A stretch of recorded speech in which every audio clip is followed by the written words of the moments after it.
The cobbled streets of Rome in the late 1400s glisten under the moonlight, damp from an evening rain. The scent of wet stone lingers in the air, but beneath it, there's another smell. Faint, metallic, almost like blood. In the shadows, whispers travel from one mouth to another, carrying the same name like a curse. Borgia. To the common people, it is a name that means wealth, power, and divine authority. To those who know the truth, it is something far more dangerous. The Borgia family does not rise through holiness or virtue.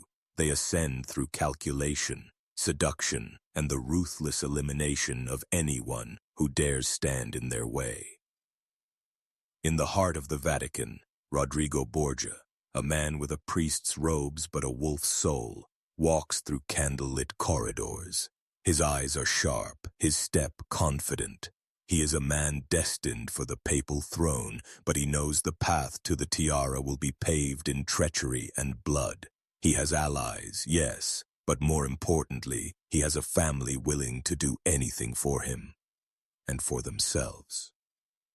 His daughter, Lucrezia, with her golden hair and disarming smile, is whispered to be the most beautiful woman in Rome, and perhaps the most dangerous.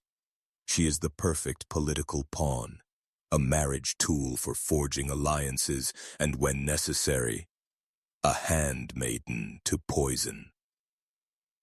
His son, Cesare, wears the guise of a cardinal, but the red robes cannot hide the predator underneath. He dreams not of scripture, but of conquest. He will trade his holy vestments for armor and spill rivers of blood in the name of the family's glory. The Borgias do not simply exist in Rome. They weave themselves into the very veins of the city. Their enemies disappear quietly, sometimes after a dinner, sometimes after a whisper in the night. The city knows to keep its head bowed when they pass. And yet, the more power they gather, the more dangerous the game becomes. For in Renaissance, in Italy, ambition is not only admired, it is feared. And when ambition runs in the blood, it is a legacy that can never be washed clean. In the summer of 1492, Rome is gripped by a suffocating heat. The Tiber flows sluggishly, its brown waters reflecting the heavy skies above. But inside the Vatican, the air is electric. A pope has died, and the College of Cardinals is gathering to choose his successor. The city's fate hangs in the balance, for whoever wears the papal crown controls not just Rome, but the soul of Christendom itself. Rodrigo Borgia knows this better than anyone. In the dimly lit chambers, he moves like a shadow between factions, whispering promises into eager ears. His smile is warm, but it hides a razor's edge. Some receive gold, others receive positions of power. All receive the assurance that a vote for Rodrigo is a vote for a prosperous future, at least for themselves. This is not faith, this is politics, and Rodrigo is a master of it. In the streets outside, rumors swirl like dust in the hot wind. Some say Rodrigo is a man of the people, generous and bold. Others claim his appetites, for wealth, for women, for power, are insatiable. Whispers of his many children, born of women who were not his wife, curl like smoke in the taverns. The church frowns upon such things, but the church is not immune to the weight of gold. Inside the Sistine Chapel, the air grows thick with incense and the murmurs of negotiation. Cardinals trade favors like merchants in a market. Rodrigo sits, his eyes scanning the room like a hawk circling prey. Every vote counts, and every man has his price. When the decision finally comes, the bells of St. Peter's erupt into joyous peals. Rodrigo Borgia is no longer merely a cardinal. He is Pope Alexander VI, the most powerful man in the known world. But this victory is not the end. It is merely the opening move in a much longer, deadlier game. With the papal crown on his head, Rodrigo can grant titles, appoint rulers, and crush his enemies beneath the weight of divine authority. And yet, every step forward tightens the noose around him. Because in Rome, the higher one climbs, the more knives wait in the shadows. And Rodrigo Borgia has just placed himself at the very top. The city erupts in celebration, but beneath the cheers lies a current of unease. The Borgias have taken the throne of St. Peter, and all of Rome knows they will rule as they have always lived, fiercely, unapologetically, and without mercy. Inside the papal apartments, the atmosphere is different. The corridors smell of polished wood, beeswax candles, and fresh flowers brought in daily from the countryside. But behind the gilded doors, there is no piety, only strategy. Rodrigo, now Pope Alexander VI, sits at a heavy oak table, maps of Italy spread before him.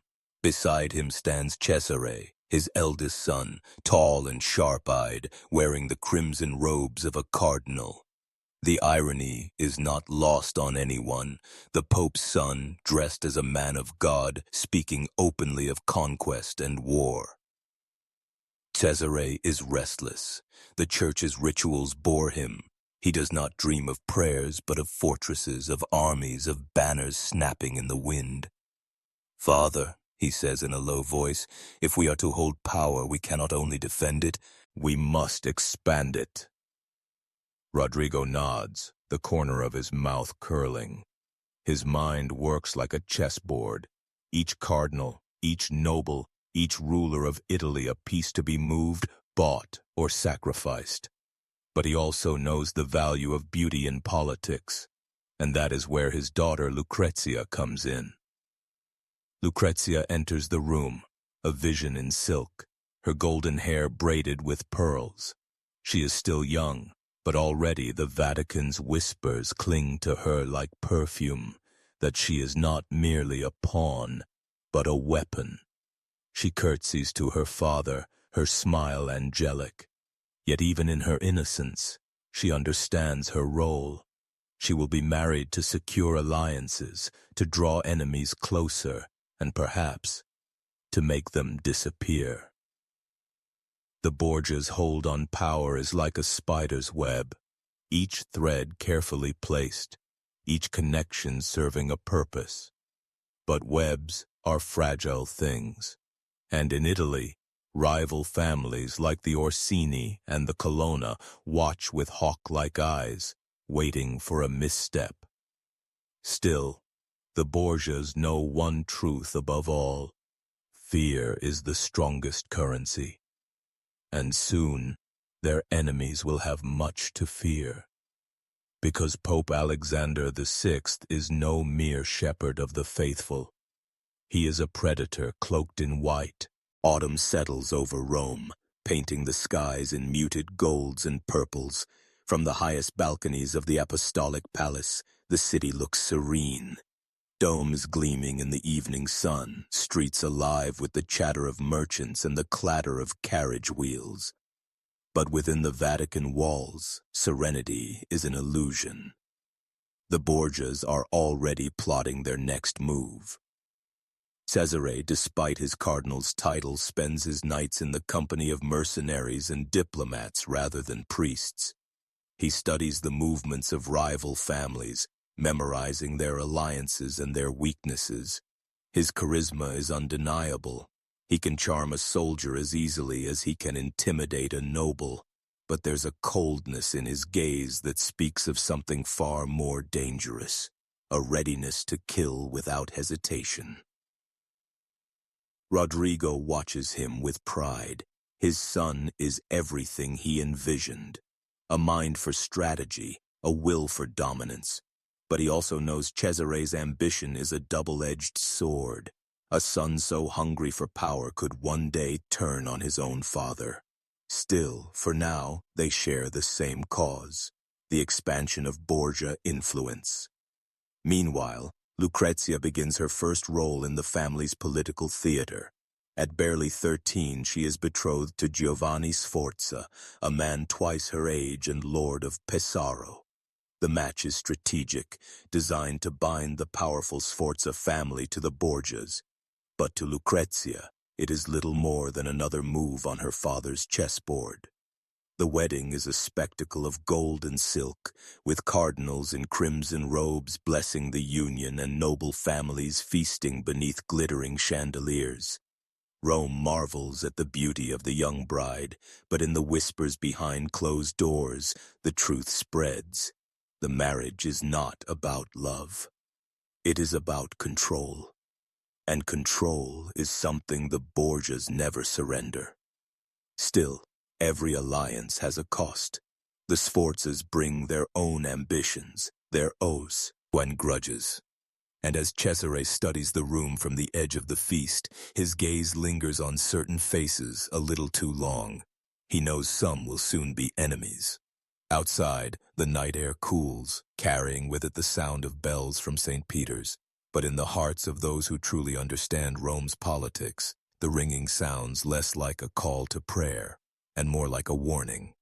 Winter's chill wraps itself around Rome, but inside the Vatican, the air is warm with the scent of burning wood and heated ambition. The Borgias have settled into their reign, yet their appetite for dominance grows sharper by the day. Pope Alexander VI knows the key to survival is not merely holding power. It is ensuring that no one else dares challenge it. The city's noble houses watch him with suspicion. The Orsini, proud warriors with centuries of influence, bristle at his rise. The Colonna, a family of cunning statesmen and soldiers, despise him outright. Even within the church, cardinals murmur behind closed doors, their loyalty shifting with every new rumor of corruption. Rodrigo meets each threat with the same weapon: strategy, bribery to buy allies, promises to keep them close. And when that fails, the silent hand of removal, it begins subtly. A noble who opposed the Pope finds himself without funding for his ventures. A bishop who whispers too loudly is suddenly reassigned to a remote, cold monastery in the Alps. But the more dangerous enemies require more permanent solutions. This is where Cesare thrives. Dressed still in the scarlet robes of his office, he slips into the world of mercenaries and assassins as easily as a knight dons armor. He cultivates friendships with killers who will not hesitate to carry out the family's will. Lucrezia, meanwhile, plays her role with delicate precision. In public, she is the obedient wife, the sweet-natured daughter. In private, she becomes a gatherer of secrets. She listens to the careless words of powerful men, remembers the names they mention, and carries them back to her father. It is during one of these private conversations that a disturbing truth emerges. Not all of the Borgia's enemies reside in rival families. Some wear the robes of the church itself. Alexander VI understands what this means. Betrayal from within is far more dangerous than open war. And so he begins to weave a quieter, deadlier net, one that will ensnare even those who believe themselves untouchable. Outside, frost glitters on the rooftops of Rome, the moon casting pale light over a city steeped in intrigue. The people see the Pope as a ruler blessed by God, but in truth, he is a spider at the center of a vast and growing web, and sooner or later, every fly is caught.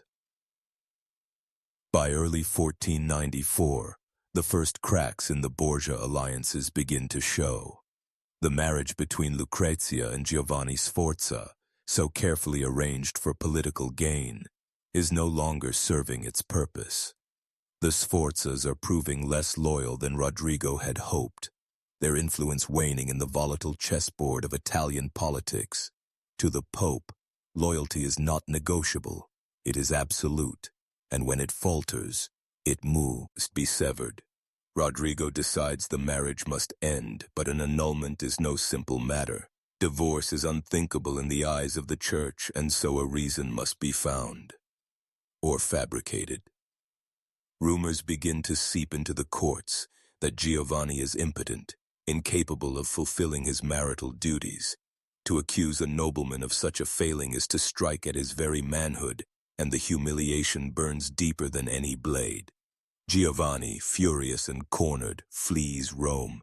In the taverns and noble halls of northern Italy, he strikes back, not with armies, but with words. He whispers that the Pope's daughter is no innocent, that the Borgias share a love too close for comfort. The accusations are poisonous, scandalous, and in Rome they spread like wildfire. Cesare reacts first. He confronts Giovanni's remaining allies in Rome, his voice cold, his threats colder. His message is simple: silence yourself, or be silenced forever. Lucrezia says nothing. In public, she remains serene, almost angelic, her hands folded in prayer. In private, she waits. She has learned from her father that the most dangerous weapon in politics is patience. Eventually, the annulment is granted. Officially, the marriage ends because of Giovanni's inability to consummate the union. Unofficially, everyone knows the Borgias forced the outcome. The scandal does not destroy them. In fact, it strengthens them. Lucrezia is once again free to be used as a pawn in her father's ever-shifting game. Cesare sees the entire episode as a lesson, one that proves there is no bond, no promise, that cannot be broken if it threatens the family's survival. The Vatican bells ring in the new year, their deep voices echoing through the streets.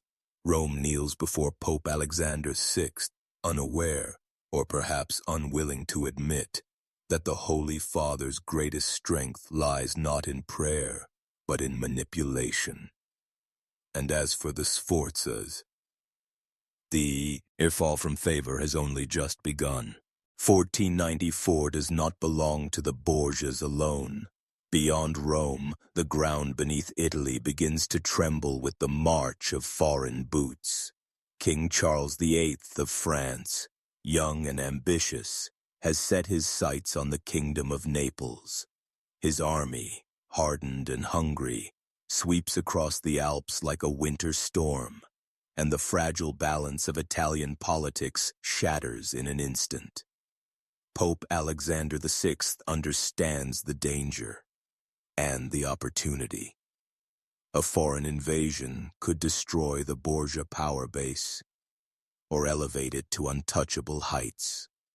But to survive, the Pope must choose his alliances with surgical precision. The Orsini and Colonna, ancient Roman rivals, begin courting the French, hoping to use Charles VIII to unseat the Borgias. The Sforzas, still nursing their humiliation, sniff around the French camp as well. Suddenly, the Pope finds himself surrounded by potential traitors. Cesare attends the councils of war, his crimson robes marking him as a prince of the church, but his mind is fixed on strategy, not scripture.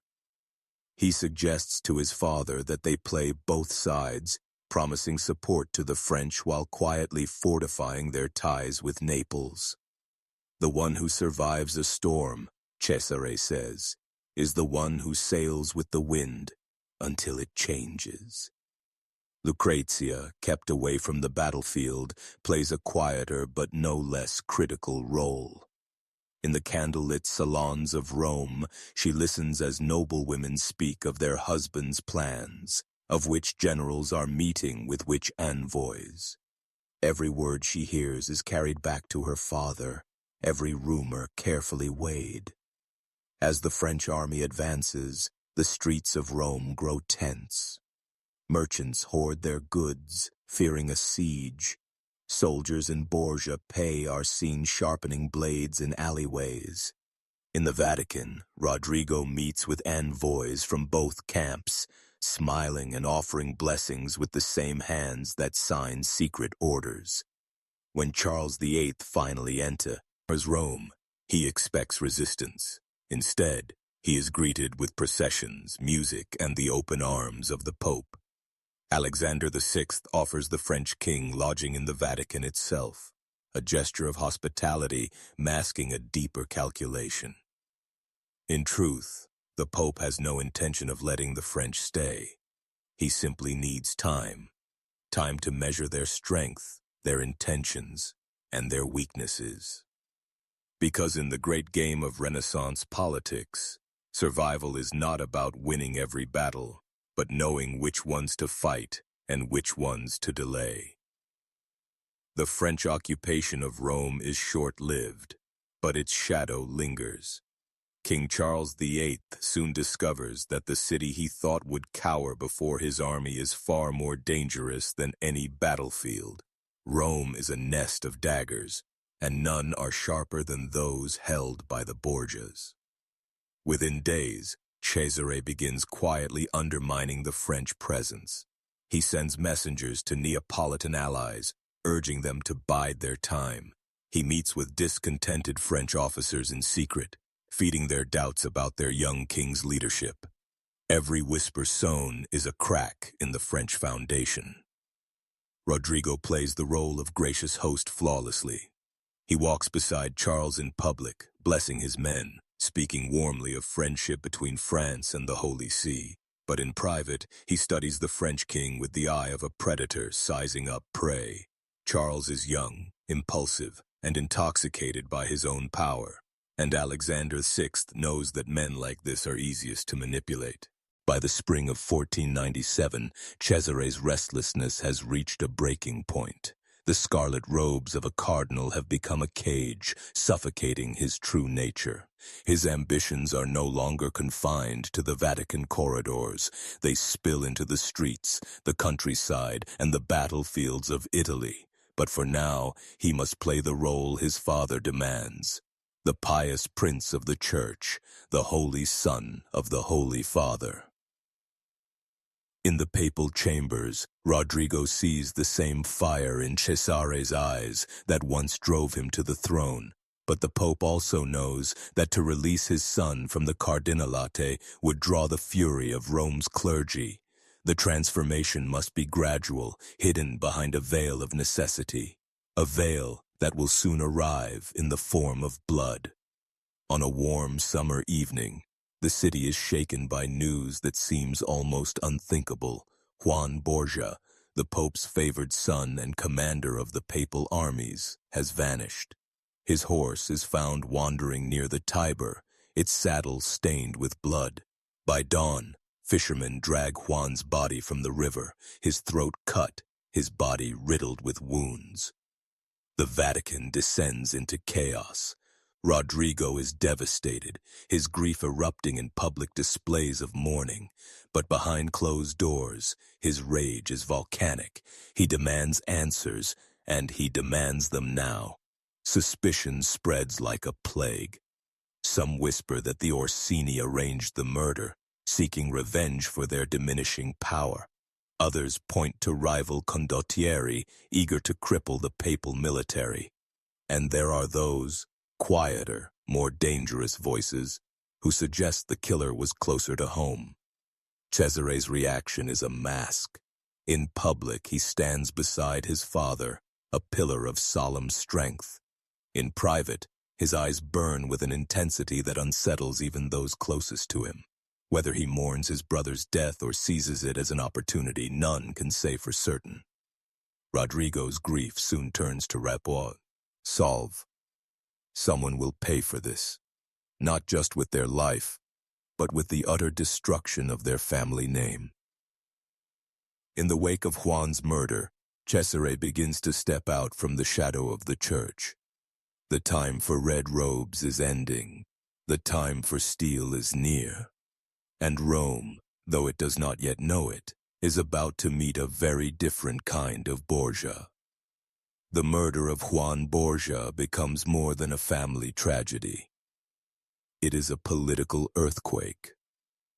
Rome's noble houses sense a shift in the balance of power, and each one moves to exploit it.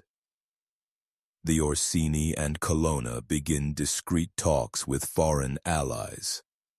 The Sforzas, still humiliated from their earlier fall from favor, see a chance for revenge.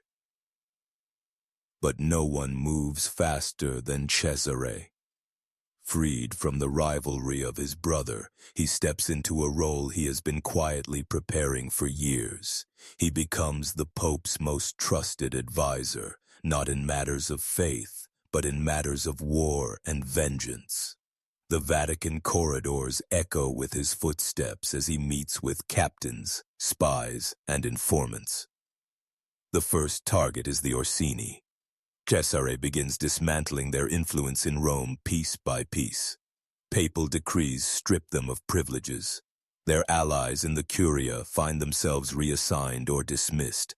Cesare's agents spread rumors of Orsini treachery, poisoning their name in the eyes of potential allies. But the true blow comes when Cesare manipulates the Orsini into a false sense of security. He arranges a meeting under the guise of reconciliation. When the Orsini delegation arrives, they are greeted not with peace, but with steel. Several are arrested on the spot, accused of conspiring against the Pope. Others vanish before they can reach the city gates. The Colonna fare no better. Cesare turns his attention to them with equal ruthlessness, ensuring their loyalty or their destruction. Rodrigo watches all this with a mixture of pride and unease. Cesare's methods are effective, but they are also brutal. The Pope knows that his son is no longer bound by the cautious pragmatism that once guided their family's rise. Cesare is playing a longer, deadlier game, one that might even outpace his father's own ambitions. Meanwhile, Lucrezia is drawn deeper into the web of political marriages. This time, the choice is Alfonso of Aragon, Duke of Betrayal, a union meant to cement ties with the powerful kingdom of Naples. Lucrezia plays her part gracefully, but she knows the truth. Her marriage is as much a shield for her family as it is a target for their enemies. In the candle-lit halls of the Vatican, the Borgia name grows heavier with each passing month.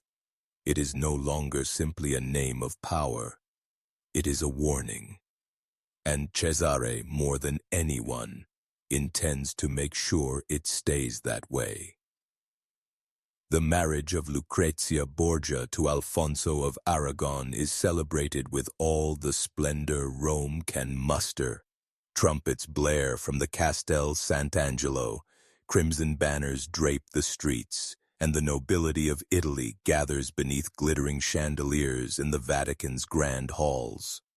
To the people, it is a dazzling union between the papacy and the Kingdom of Naples, a symbol of peace in a land forever teetering on the brink of war.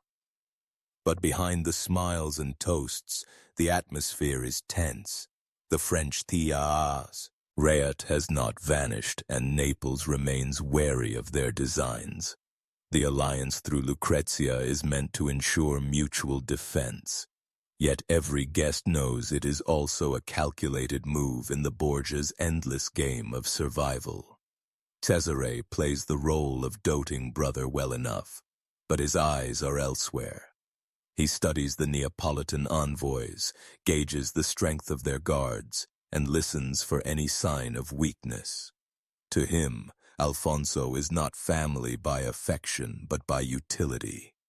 If the alliance holds, Alfonso is an asset.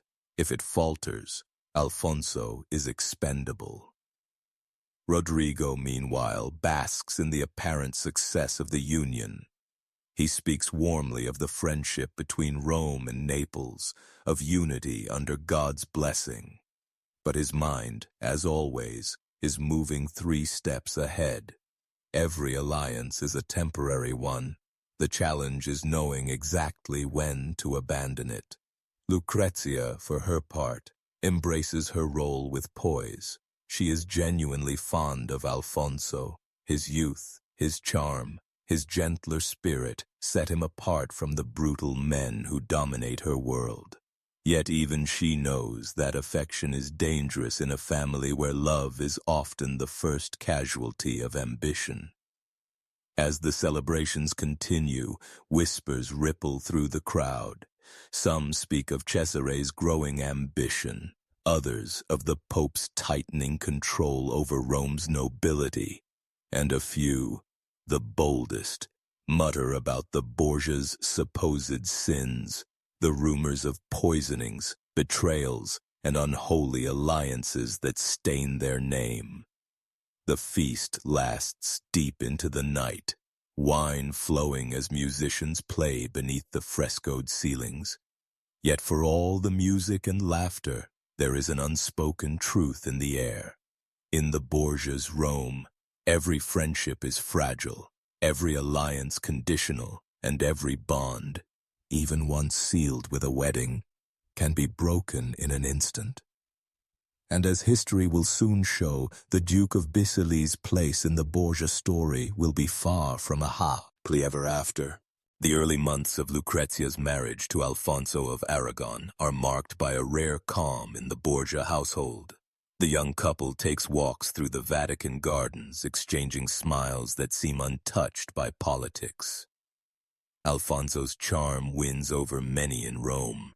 His Neapolitan retinue brings with it a touch of southern warmth, a lighter air amid the chill of intrigue.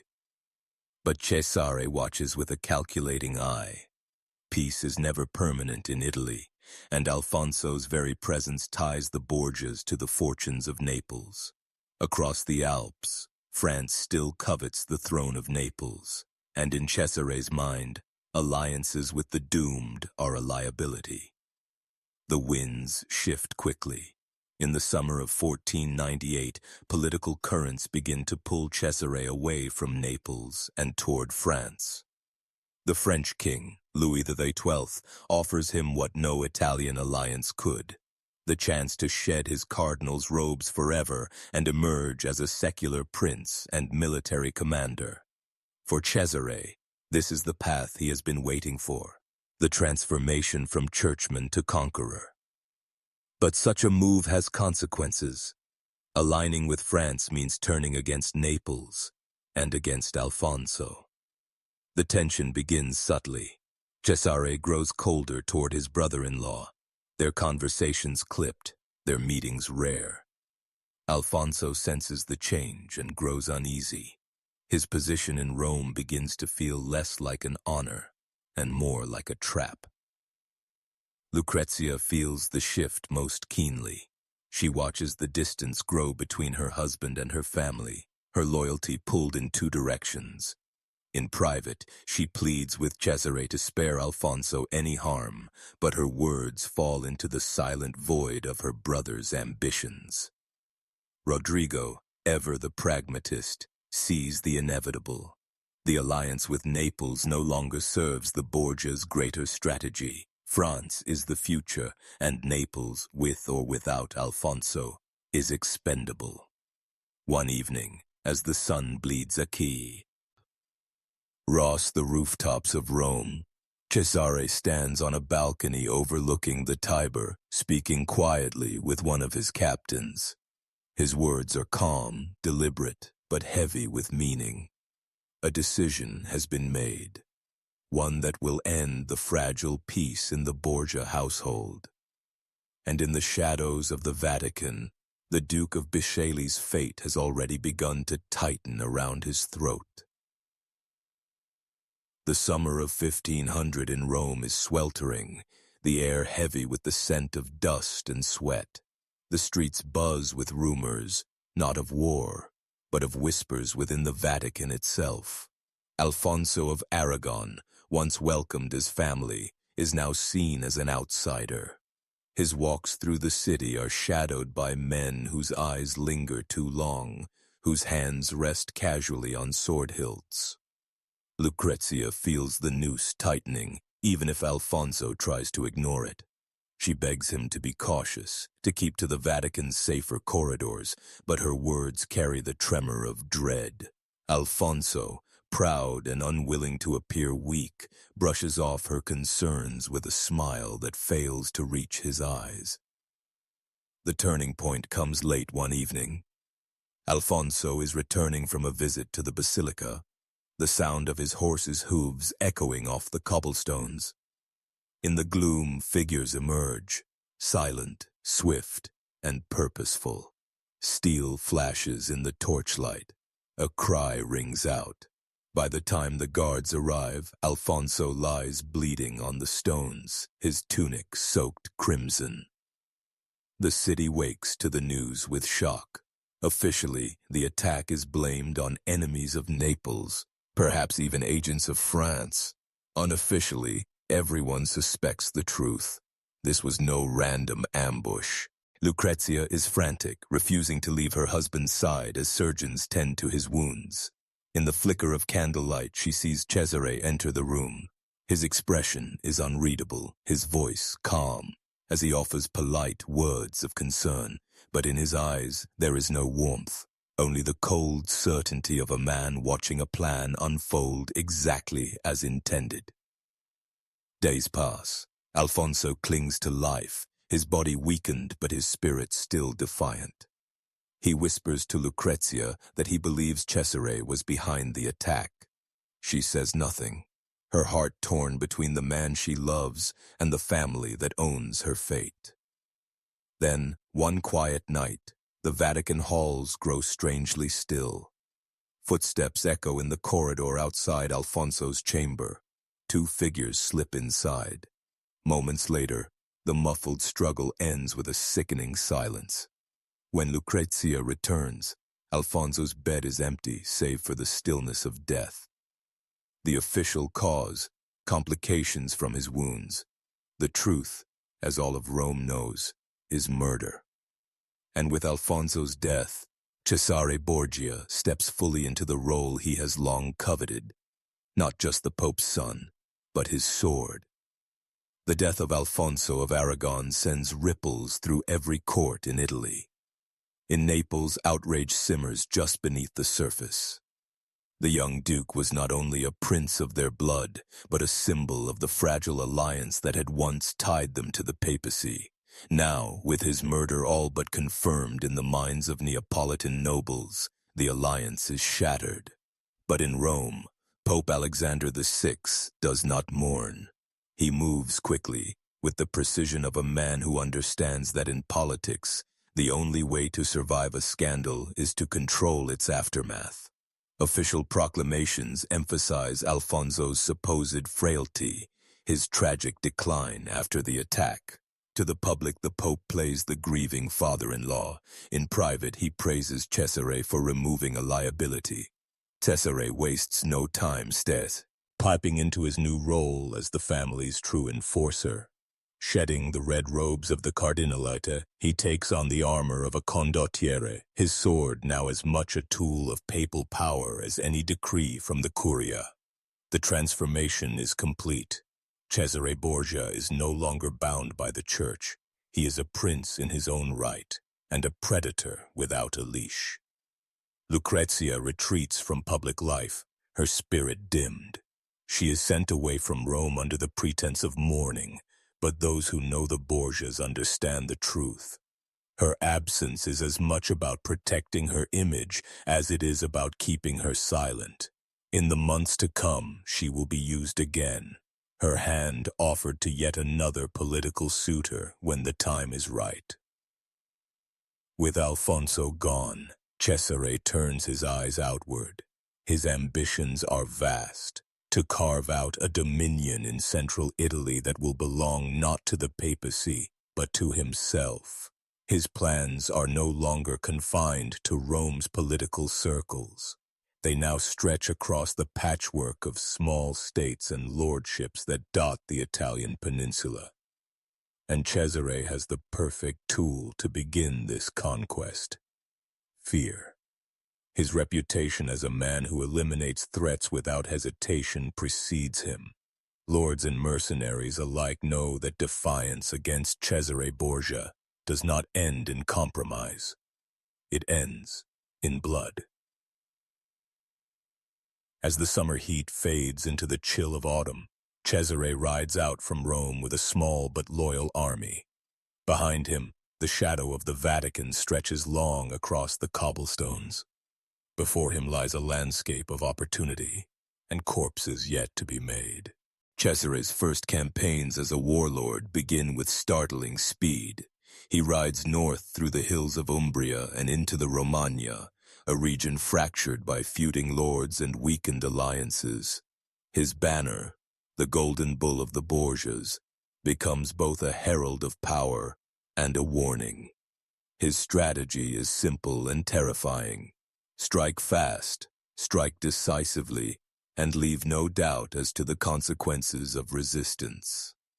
City after city falls.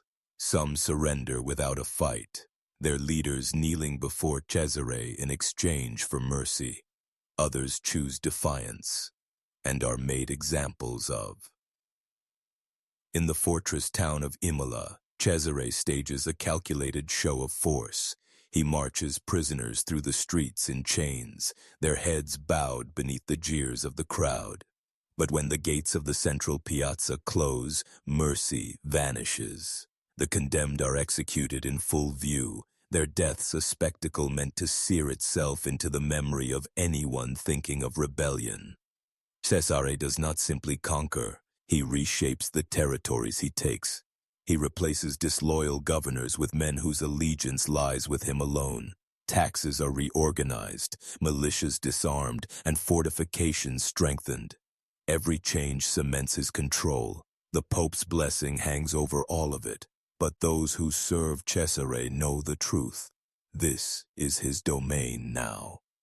Rodrigo watches from Rome with admiration, but also caution. Cesare's independence is growing. The papal armies now march more to the beat of Cesare's drum than to the will of the Vatican. It is a dangerous shift, but one that Rodrigo tolerates for the moment.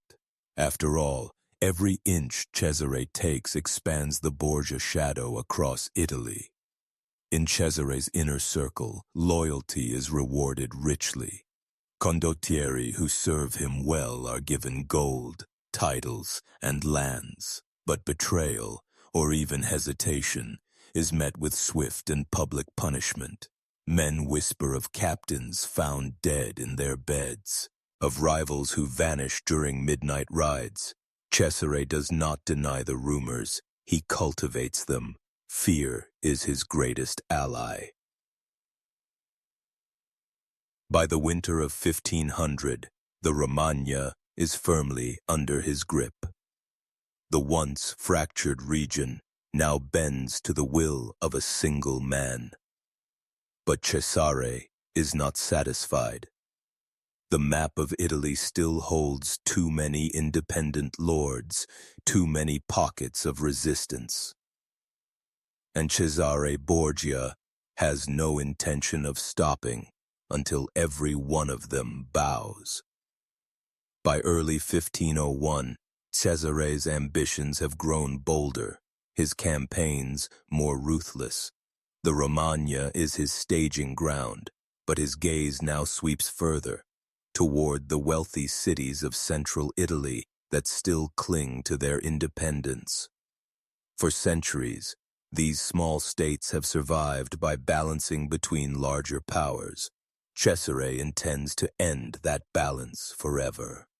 His armies march under the Borgia banner with a precision and discipline uncommon for mercenary forces. He has learned to command not just with pay, but with loyalty, the kind born from a mix of fear, admiration, and the knowledge that victory follows him like a shadow. One of his most notable targets is the city of Faenza, protected by strong walls and a proud ruler, Astore Manfredi. Faenza has resisted papal interference for years. Cesare sends envoys offering generous terms for surrender. When Manfredi refuses, Cesare lays siege. The winter siege is brutal. Supplies within the city dwindle, and hunger gnaws at the defenders. Yet Cesare is patient. He surrounds Faenza with a steel ring, cutting off all escape and waiting for desperation to take its toll. His patience is rewarded. By April, Faenza opens its gates, its ruler stepping forward to submit. Cesare receives Manfredi with all the courtesy of a noble victor.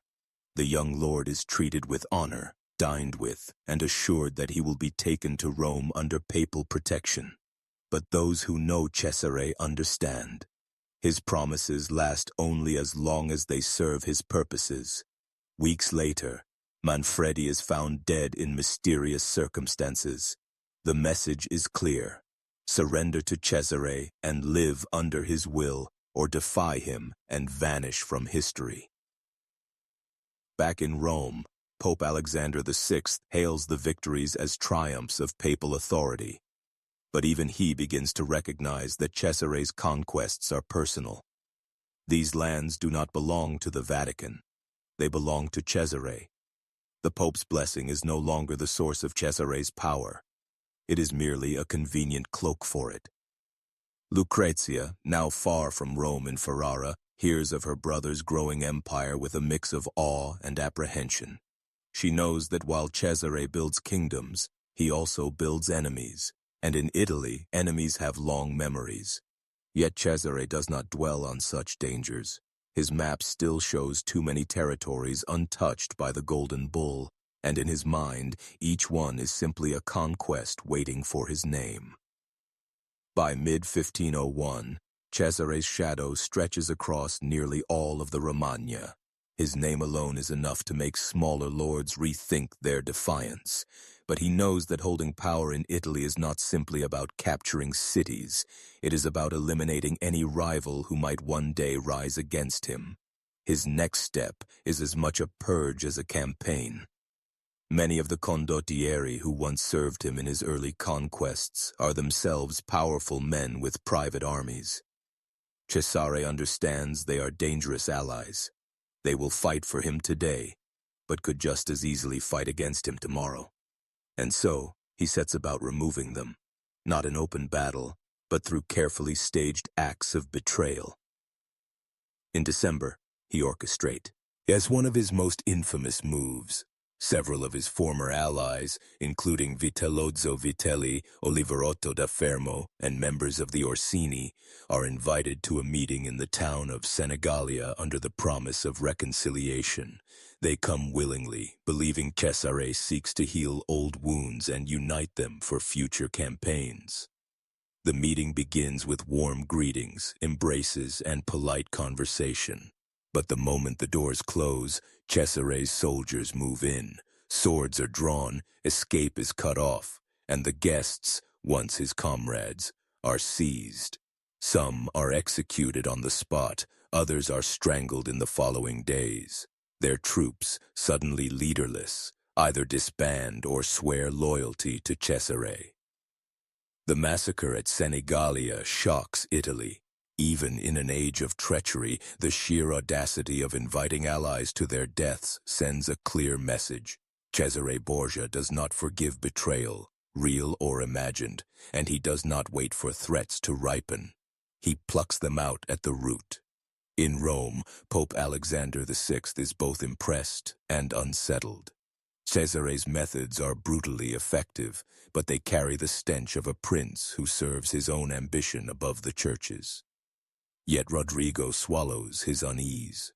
Every victory strengthens the Borgia name, and for now, that is enough. With his enemies thinned, Cesare consolidates his grip on central Italy. His forces now answer to no one but him. His territories are governed by loyalists whose fortunes rise and fall entirely at his command. Still, Cesare's appetite is not sated. He has proven he can conquer and he can rule. But in the shifting politics of Renaissance Italy, power is a flame that burns out quickly unless fed, and Cesare intends to keep feeding it. The year 1502 begins with Cesare Borgia at the height of his power. His banner flies over the Romagna. His enemies lie in shallow graves, and his name is spoken with either reverence or fear depending on who dares speak it. Yet Cesare knows that this peak is fragile. In Italy, fortunes turn as quickly as the tide. His next move is aimed at Tuscany. Florence, wealthy and proud, stands as one of the few major powers untouched by his expansion. Officially, Florence is ruled by a republic, but its politics are driven by wealthy merchant families and shadowy councils. Cesare presents himself as a friend of the republic, offering to help stabilize the region's borders. In truth, he seeks to test Florence's defenses, both political and military. Cesare rides into Florentine territory with calculated charm. He meets with envoys, accepts gifts, and speaks of cooperation. But behind his smile, he sends scouts deep into Florentine lands, mapping routes and noting weaknesses. The city's leaders, including Niccolo Machiavelli, then a rising diplomat, quickly recognize the danger. Machiavelli spends days in Cesare's camp, studying him closely, fascinated by his mixture of charisma, cunning, and ruthlessness. But Cesare is not only looking north. He keeps a wary eye on Naples and Spain, both of which have long memories of the Borgias' betrayals. Rumors swirl that the Spanish crown is displeased with Rodrigo's increasingly independent son. Cesare dismisses the whispers publicly, but in private he considers the possibility that one day he may have to fight not just Italian lords, but foreign kings. At the same time, his hold over his conquests begins to tighten further. Cities under his control are ordered to strengthen their fortifications, not to protect against outsiders, but to prevent rebellion from within. Loyal governors are rewarded handsomely. Suspected doubters are quietly removed. The executions are discreet, but the message is loud. Yet even as Cesare builds his dominion, trouble brews in Rome. Pope Alexander VI, his father and greatest patron, is aging. Whispers of illness pass through the Vatican corridors. Cesare understands the truth better than anyone. His power, vast as it has become, still rests on the papal throne. Without Rodrigo there to shield him, the lords of Italy, and perhaps all of Europe, will see him as prey. The knowledge gnaws at him even as he continues his campaigns, and in his mind a new thought begins to form. Perhaps his fate will not be decided by the sword alone, but by who wears the papal crown next. The summer of 1503 should have been another season of conquest for Cesare Borgia. His armies were poised for further campaigns, his dominion in the Romagna secure, and his enemies scattered or silenced. But fate and poison had other plans. In August, Rome is gripped by a stifling heat. Banquets and feasts still fill the papal calendar, but the air is thick with unease. One evening, Pope Alexander VI dines with Cesare and several cardinals in the gardens of the Vatican. The meal is lavish, the wine rich, the night seemingly ordinary. But within hours, both father and son are struck down by a sudden, violent illness. Whispers fly instantly. Poison. Some say the Borgias intended it for another guest and made a fatal mistake. Others claim it was the work of their enemies, finally striking at the heart of their power. The truth will never be known. Cesare survives, but barely. The fever leaves him weak, bedridden for weeks. Rodrigo is not so fortunate. Pope Alexander VI, the cunning patriarch who raised the Borgias from obscurity to dominate Rome, dies on August 18, 1503. The papal court erupts into chaos. Cesare's enemies, long kept in check by his father's authority, now circle like vultures. The College of Cardinals moves quickly to elect a new pope, and Cesare knows that without his father in the chair of St. Peter, his empire will crumble. His one hope is to control the election. At first, fortune seems to favor him. His ally, Pius III, is chosen, but the new pope is old and frail. Within weeks, he is dead. Another conclave begins. Cesare throws his support behind Giuliano della Rovere, the man who will become Julius II, in exchange for promises to protect his territories. It is a bargain made in desperation. Julius II takes the papal throne, but his hatred for the Borgias runs deep. Once secure in his position, he moves against Cesare with ruthless speed. The new pope strips him of titles, dismantles his alliances, and turns former vassals against him. Cesare fights to hold his ground, but illness and betrayal sap his strength. By 1504, his dream of a Borgia dominion in central Italy is gone. The territories he bled to conquer slip from his grasp one by one. Exiled and hunted, Cesare Borgia becomes a prince without a kingdom, a man who once strode across Italy like a storm, now reduced to wandering foreign courts in search of a cause, or perhaps a final battle. And though history will remember him as a villain, a tyrant, and a murderer, it will also remember this. For a brief, blazing moment, Cesare Borgia came closer than any man of his age to bending Italy to his will.